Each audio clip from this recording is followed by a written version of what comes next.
Hello everyone. Today, we're going to talk about an ancient legend that I find incredibly fascinating.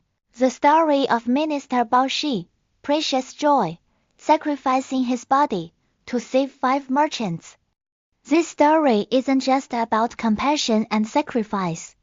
It also answers a massive question many people have. Why did the Buddha choose those specific people for his very first sermon? That's right. The mystery is that, after the Buddha attained enlightenment, the very first thing he did was seek out 5 men who were essentially his old friends. But these friends were actually planning to snub him and give him a hard time. Why them? What kind of karmic story is hidden behind this? Let's take a look. The scene at Deer Park. First, let's travel back over to 500 years to a place called Deer Park. Imagine a very serene setting. The Buddha is walking slowly toward it. However, the 5 men who see him from a distance, the 5 ascetics we just mentioned, weren't thinking, "Oh look, our old friend is here." Instead, they were full of doubt and disdain. They whispered among themselves, "Look, isn't that Siddhartha? Didn't he give up on asceticism to go eat good food and take hot baths?" They viewed the Buddha as a failure who had betrayed their shared ideals of self-mortification. So they made a pact. When he gets here, let's ignore him. Don't stand up, don't bow. At most, we'll just leave a seat out and say, "Oh, you're here. Have a seat," and leave it at that. But then something miraculous happened. When the Buddha actually walked up to them, for some reason, the aura of dignity and peace radiating from him was so powerful that these 5 men completely forgot their ignore him plan. Their bodies simply wouldn't obey them.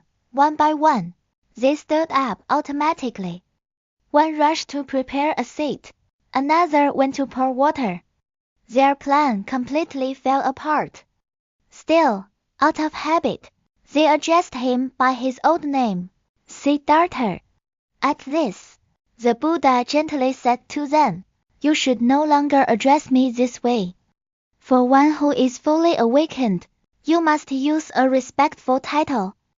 This line is very important. He was reminding them that he was no longer the person he used to be, and that respect is the first key to opening the door of wisdom. The secret of the 7th voyage. Now you might wonder, why did the Buddha insist on teaching these 5 men who were initially so disrespectful? To find out, we have to go back to a story from a very, very long time ago. The key to the mystery lies with a minister named Bao Shi. Bao Shi's life was like he was playing a game with cheat codes enabled. His father was a super wealthy merchant, and Bao Shi was born surrounded by golden light and auspicious signs. He was incredibly brilliant, an expert at judging gems and horses, but most importantly, he was deeply kind and often used his family's wealth to help the poor. The king saw how outstanding he was and appointed him as a minister. Bao Shi wasn't just a good official. He was a master merchant. He led expeditions across the sea to find treasures 6 times. And guess what? Every single time, they returned with ships overflowing with riches. His reputation was legendary. However, life always has a but. After 6 perfect successes, the 7th voyage was destined to be different. This journey would change everyone's fate. Why was there a 7th voyage? It turns out there were 5 other merchants whose luck was terrible. Every time they went to sea, they lost everything. Desperate and with nowhere left to turn, they saw Bao Shi as their last hope and begged him to lead them just once more. This is where you see Bao Shi's true compassion. He told them honestly, since ancient times, Legend says the seventh voyage is often ill-fated. Almost no one returns alive. Even though he knew this trip was likely a one-way ticket, he said, "Fine. For your sakes, I will risk it. I will go with you." Their luck actually held up initially, and they found many treasures. But on the way home, Bao Shi suddenly said something very strange and eerie to the five merchants. He said, "Listen carefully. If we run into an accident on the way, don't think about anything else. Just grab onto my body tightly and don't let go. That is how you will survive." It sounded like he already knew what was coming. Sure enough, their ship struck a reef that looked like a small mountain. Bang! The ship capsized. In the crashing waves, the five merchants were terrified, but they remembered Bao Shi's instructions and clung to his body for dear life. In that life or death moment, Bao Shi made a decision that I think none of us can imagine. He knew that with 6 people clinging together, they would all eventually drown. So he first made a magnificent vow. "May the merit of sacrificing my life allow me to achieve the highest wisdom in the future to help all living beings." After making this vow, he took a sword and ended his own life. Why did he do this? Because he knew a characteristic of the ocean: the sea does not keep corpses. It pushes them toward the shore. He used his own body as a float, a life raft, to carry those 5 merchants safely to the beach. He traded his life for theirs. The reunion at Deer Park. Now, let's zoom back to Deer Park.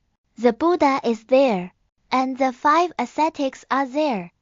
It's time for the big reveal. The Buddha looked at them and said slowly, "Do you know? A long time ago, that minister Bao Shi, who sacrificed himself to save the 5 merchants, was me. And those 5 merchants who were saved back then are the 5 of you." Can you imagine how shocked those 5 men were? The Buddha continued, "In our last life, I used my physical body to save you from the ocean of the physical world. In this life, I will use my awakened wisdom to save you from the ocean of suffering in the cycle of birth and death." This reunion was no accident. It was a promise kept across multiple lifetimes. The Buddha was now ready to deliver the most precious, priceless gift, the path to liberation. He taught them the core of the Dharma, the 4 Noble Truths. Admitted, life involves suffering, this is a fact. Why is there suffering? Because of our endless desires and attachments. The good news, suffering can be ended. How do we end it? There is a path to follow and a method to learn. The effect was instantaneous. Because of that profound connection forged by a sacrifice of life in the past, the moment these 5 men heard these truths, they understood. They attained enlightenment on the spot. Their afflictions vanished, and they reached the highest state of liberation. Reflection. What can we learn from this story that spans lifetimes? I think there are a few key points. First, the merchant's first step to being saved was admitting they couldn't do it alone and seeking help. Seeking help is the beginning of change.